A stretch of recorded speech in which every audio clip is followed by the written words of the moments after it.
बिस्मिल्लाहिर्रहमानिर्रहीम। अस्सलाम वालेकुम। कैसे हैं आप सब लोग। आज हम रेसिपी जो तैयार करेंगे इसे हम बचे हुए चावलों से तैयार करेंगे। बहुत ही मज़ेदार बनते हैं ये एग फ्राइड राइस, ज़रूर ट्राई कीजिएगा।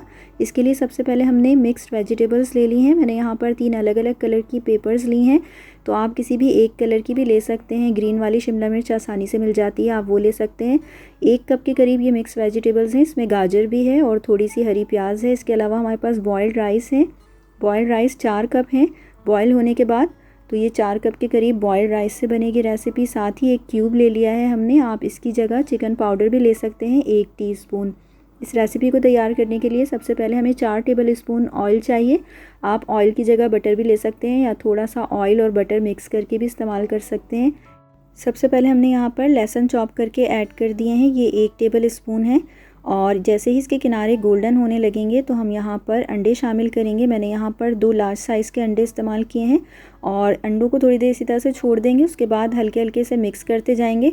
इस तरह से इसके छोटे छोटे से चंक्स बन जाएंगे। इसको बिल्कुल मैश नहीं करना है हमें, स्क्रैम्बल्ड एग्स की तरह इसे हमें नहीं बनाना है, तो इसे छोटे छोटे चंक्स में रहने देना है। तो ये देखें, ये थोड़े थोड़े से चंक्स की शक्ल में रेडी हो गए हैं और पक गए हैं। बस अब इनको ज़्यादा देर नहीं पकाएंगे हम। और साथ ही सब्ज़ियाँ शामिल कर देंगे।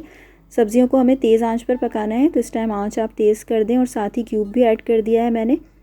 नमक और काली मिर्च आप हस्बे ज़ायक़ा इस्तेमाल कर सकते हैं। चावलों में भी नमक होता है और क्यूब में भी नमक होता है, इसलिए नमक आप उसी हिसाब से शामिल कर लें। इसके बाद क्यूब को एक साइड पर हम हल्का सा मैश करेंगे और इसमें 1 टेबल स्पून पानी ऐड कर देंगे ताकि ये अच्छे तरीके से डिज़ोल्व हो जाए। इसके बाद इसे भी मिक्स कर लेंगे तमाम चीज़ों के साथ।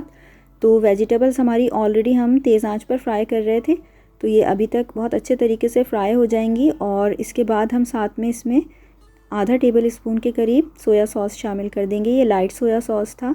अब हम यहाँ पर चावल शामिल कर देंगे। तो 4 कप चावल आप थोड़ा थोड़ा करके शामिल करें और मिक्स करते जाएं।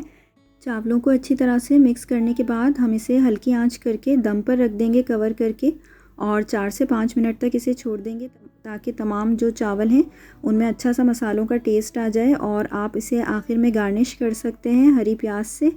तो इस तरीके से ज़रूर बचे हुए चावलों से आप एग फ्राइड राइस बनाकर देखें। ये बच्चों को भी बहुत ही पसंद आते हैं और आप इसे किसी भी सॉस के साथ या केचप के साथ सर्व कर सकते हैं।